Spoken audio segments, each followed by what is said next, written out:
Cikgu Zainti Azri binti Muhammad Zain, berusia 47 tahun. Kalau diorang semua terang sikit, sudah mengajar untuk subjek hiasan dan ramai selama 20 tahun di sekolah ni.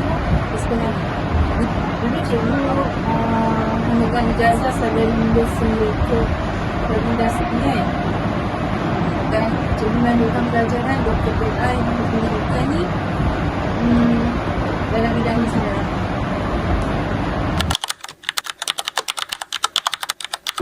Okey, cikgu mengajar cikgu pada tahun 2024 di sekolah SMK Ciberiang, di mana tahun yang sama adalah sekolah ni ditubuhkan.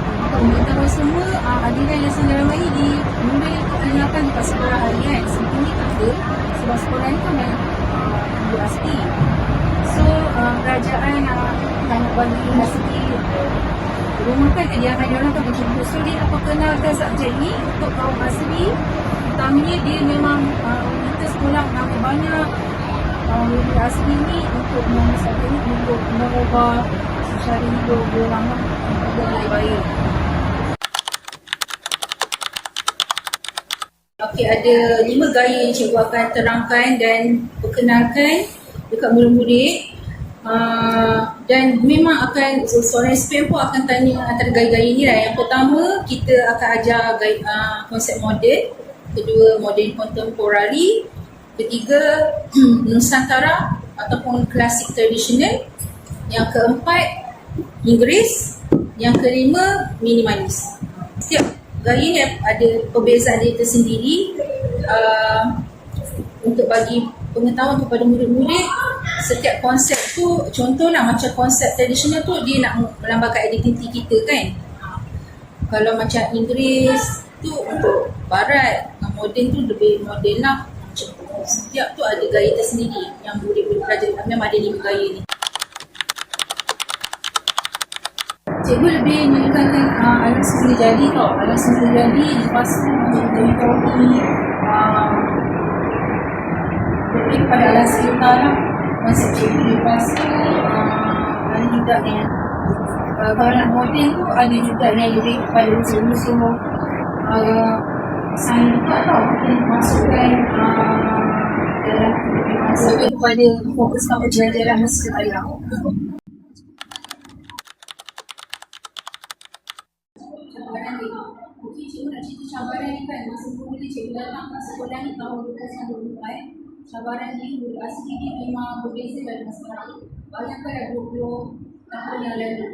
Murid asli ni berbeza sangat yang sekarang sebab murid asli dia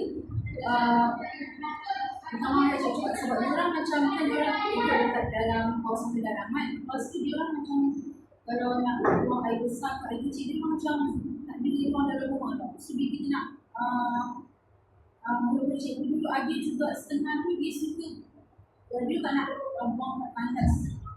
Dia tak boleh sebab ada lubang. Orang asli dulu macam dia lubang dia tak boleh nak itulah. Cikgu masa tu macam tak boleh tidur. Tapi dah mengikut perjalanan zaman semua murid asli sekarang ni sebenarnya dia lebih bagus daripada murid lain.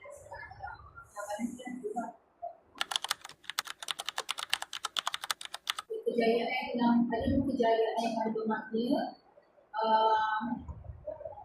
Bermula selama hampir 20 tahun lah untuk mengajar, memegang sebagai guru ikon.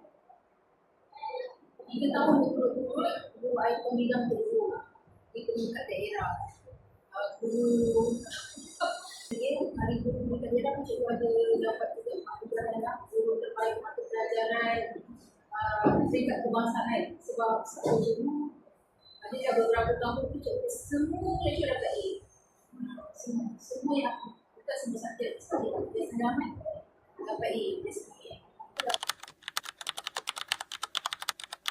Nasihat cikgu, kebanyakan murid kalau kita tak cakap bilang anggap macam subjek ni kita tak boleh hari ni, tak ada masa depan, kita je nak buat. Tapi sebenarnya orang tu dah kena terlalu banyak. So jangan takut untuk mencuri bidang nusa dalam. Tapi sayangnya murid-murid kita tak nampak peluang tu. kasih cikgu. Kami hargai perkongsian dan juga masa yang cikgu sudi berikan kepada kami. Sama-sama. Kami. Korang saya nak tanya kat korang, korang best tak belajar subjek ni sekarang? Best? Best. Apa yang best? Apa yang best?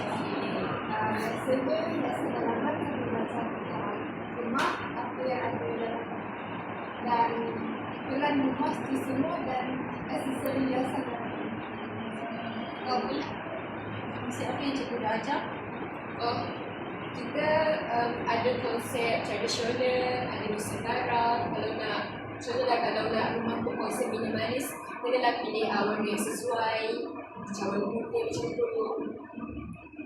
Nanti dia konsep apa?